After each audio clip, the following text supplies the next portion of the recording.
Coming home after being away always tells me how I'm really travelling.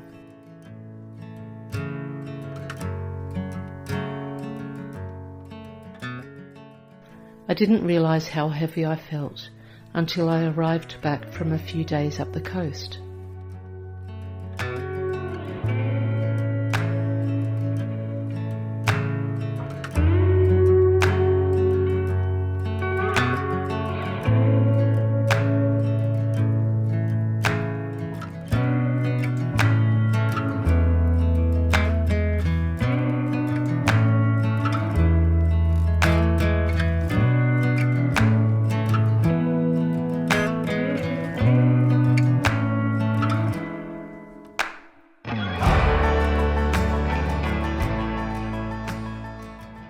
Seeing the dogs, who had been well cared for, running along the fence line to welcome us home, quickly lightened my mood.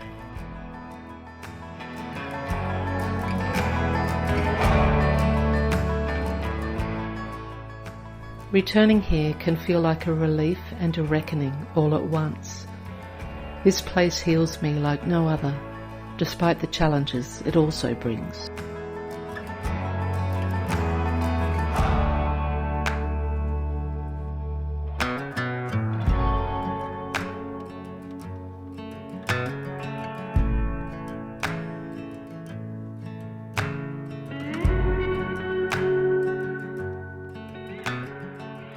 We'd taken the 6-hour drive up to Bundjalung country for a few days. It's where we'd lived for 8 years before moving south onto Anaiwan land a few years back. It's always great to see old friends, though this brief trip was mostly about embracing the hottest season with the balm of water.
I often come back from there with a divided heart.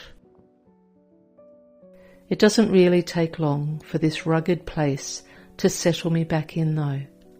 My joints also feel better in the dry climate than in the subtropical one. This summer has been particularly dry, so much that it can leave my soul parched. Grass cracks underfoot as I walk. Even after the occasional bit of rain, the wind and heat soon dry everything out again. We seem to be receiving just enough rain to stop us falling into long-term drought, something I know too well from my upbringing on a sheep farm. I always enjoy how fresh everything feels after a summer shower, even if it does dry out again quickly.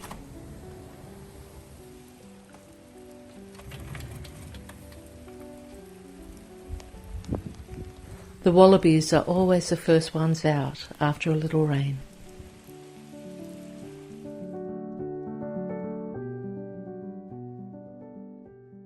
Golden hour on our first night home went straight to my heart with its beauty. As the softness of the closing day fell upon me, the restlessness and heaviness I carried home departed. I remembered how frayed my nervous system used to be with background highway noise through all those years up north, how the humidity killed my spirits and hurt my joints, how living under a flight path was jolting with every plane passing over, and how the general pace of life could never nurture me like this place, which is completely free of all that.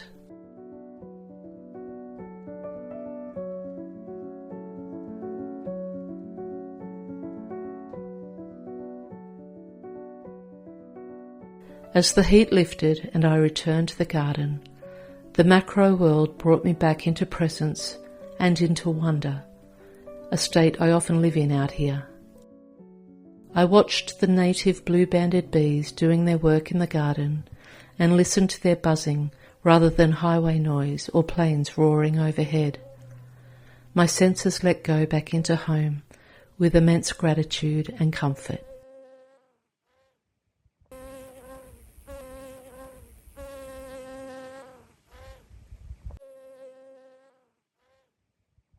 The first morning home was equally beautiful with its gentleness.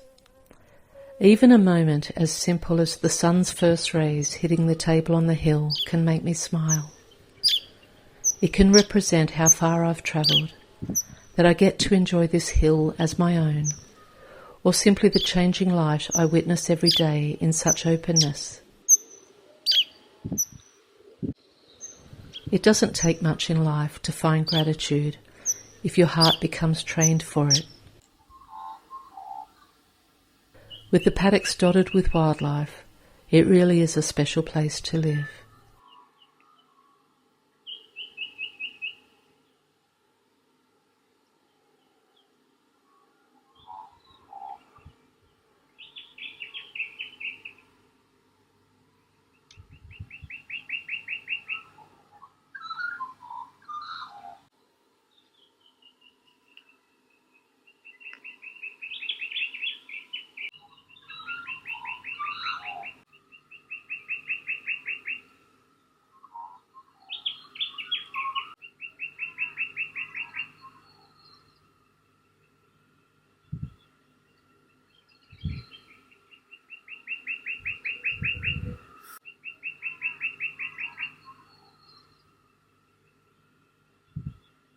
It's been hard to keep the trees alive.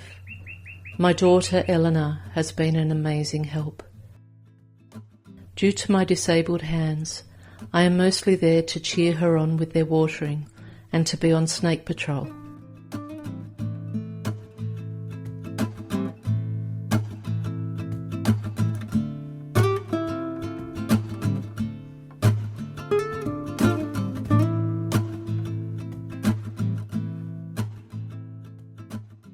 But deer had also pulled a few saplings out of the ground completely, ones we'd been growing for about a year. So we're nurturing the twigs they now are back into the ground with prayers and love, hoping we don't have to replace them.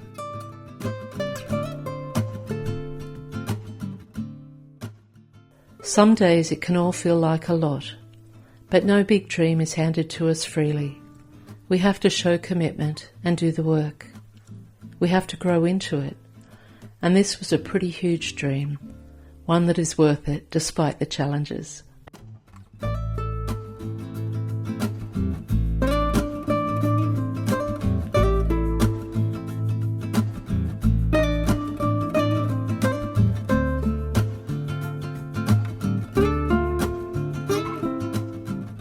There are many teachers out here in the natural world. When I grow frustrated by always being dependent on help to get things done, and help often not being available when I'd like, nature reminds me that everything has a time.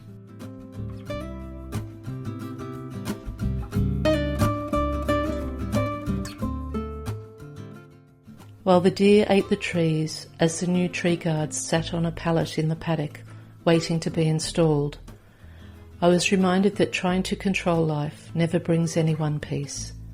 Letting go does. Anyway, the tree guards are up now, and not only look great, but are also giving the trees a fighting chance against the deer.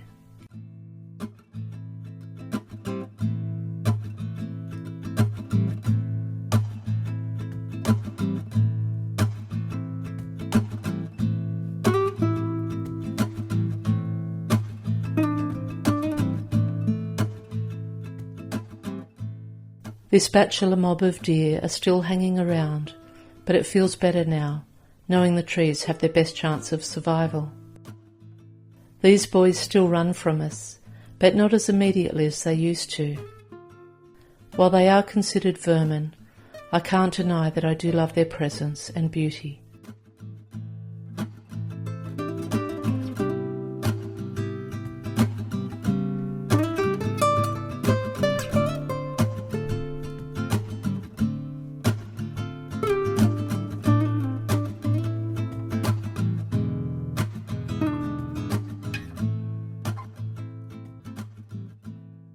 I've had these lily bulbs for some years now, and always find their slow opening to be a sacred process. They certainly teach me patience and timing. I wish I could transfer some of the scents from this place to you, including their perfume against the backdrop of the gum trees carried on the breeze. But the thing about smells is that they are destined to be a local delight. Other than commercially bottled ones, most scents can't be carried with us.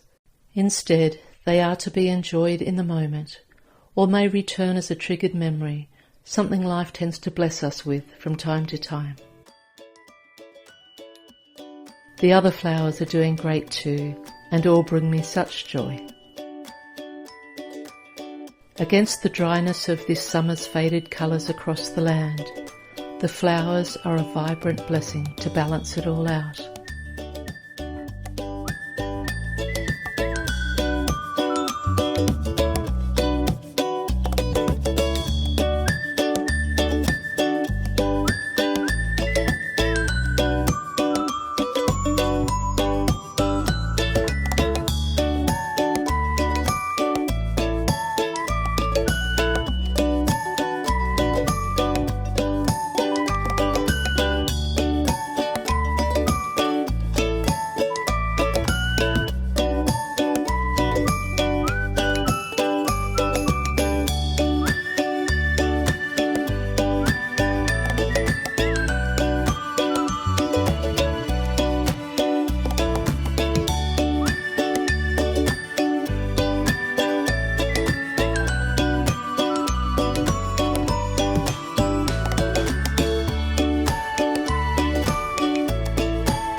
The healthy food culture and easy access of organic produce is something I miss enormously from living up north.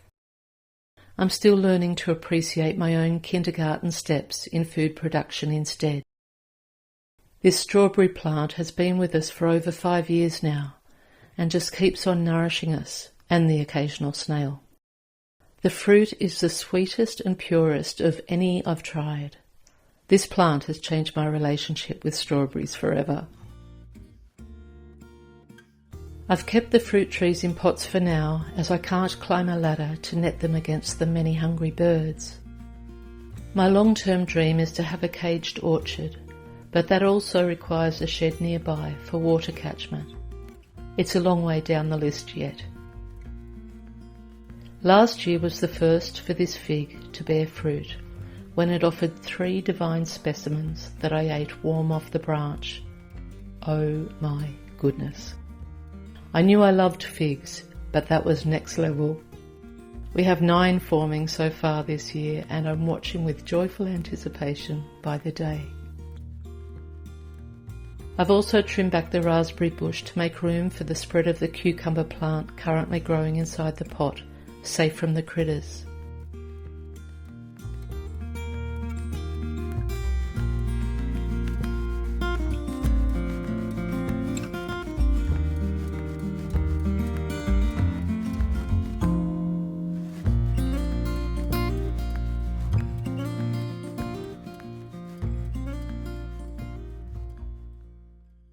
Another joy this month has been realising that quite a few of last year's birds at the bath now have offspring out of the nest who are visiting with them. What a delightful honour to be a part of.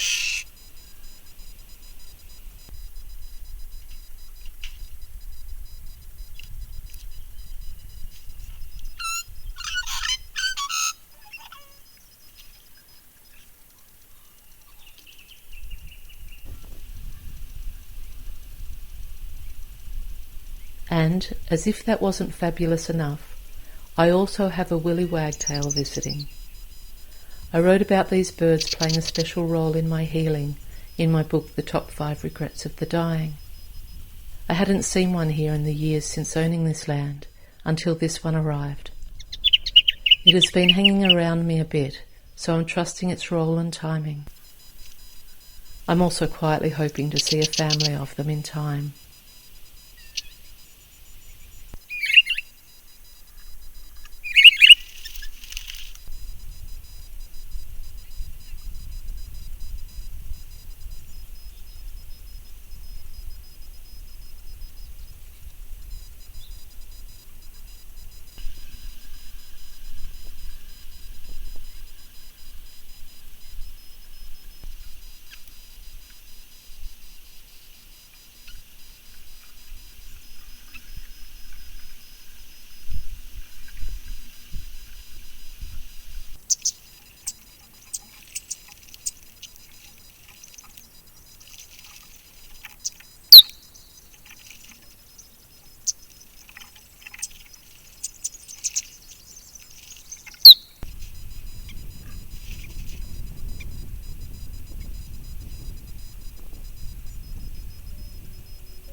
The huge old tree down behind the house is in bloom. We call it the koala tree, since I saw one in it last year. It's only a couple of weeks off that being exactly 1 year, so I am checking it often, hoping it's the bloom that enticed it last time. It stayed for a couple of days and is the only koala we've noticed here. We've heard others, since their mating sound is like wild pigs screeching through the bush, but we have only seen others on neighbouring properties in passing.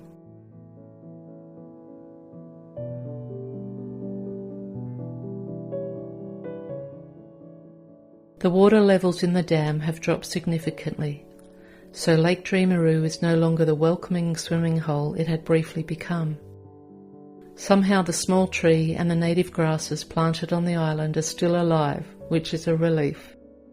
While it continues to provide water for the native animals, unfortunately it also supports the vermin who destroy the bushland and most in their path.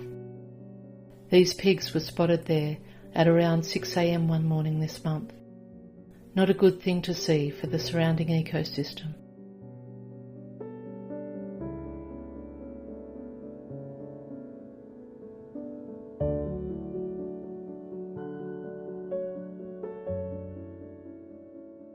It's certainly wild country out here. There are neighbours nearby, close enough if I need them, far enough away when I don't. I love the vastness, but it really is wild on so many levels. The creatures, the wind, the rugged terrain, the bushland and rocks. Even though I only own just over 30 acres, I'm surrounded by thousands of acres of wilderness. I'll show you more of the bush again in winter when snake season has passed. This level of dry heat brings the clouds I love, where they cruise above me in patterns of puffiness.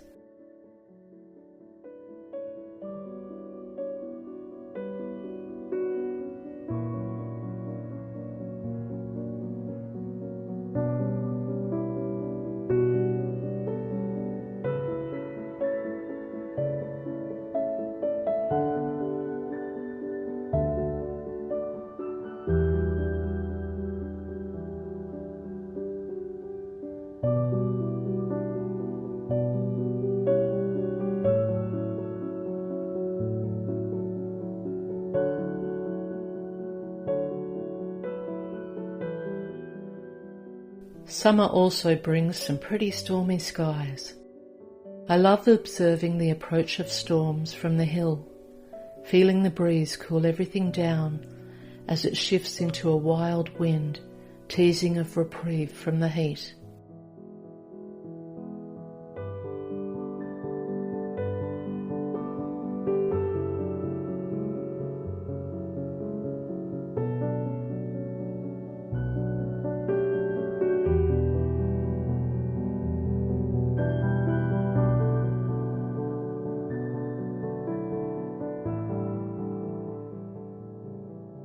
I always retreat to the house before the clouds open. These summer storms are not for the light-hearted.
It's a beautiful life out here, but it's still life, which comes with its ups and downs wherever we are.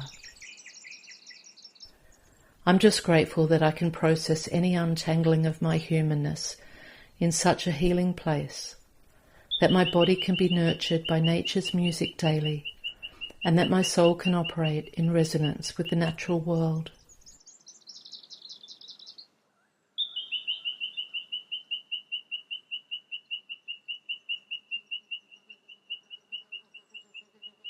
Starting a new channel just for the vlog was a bit of a risk, but no life worth living comes without risk. It feels good though to have the vlog housed in its own space. I'd really appreciate you subscribing to the channel and liking or commenting if you've enjoyed the episodes. It'll help the channel along. Thank you for that and for sharing this time together here. See you again next month.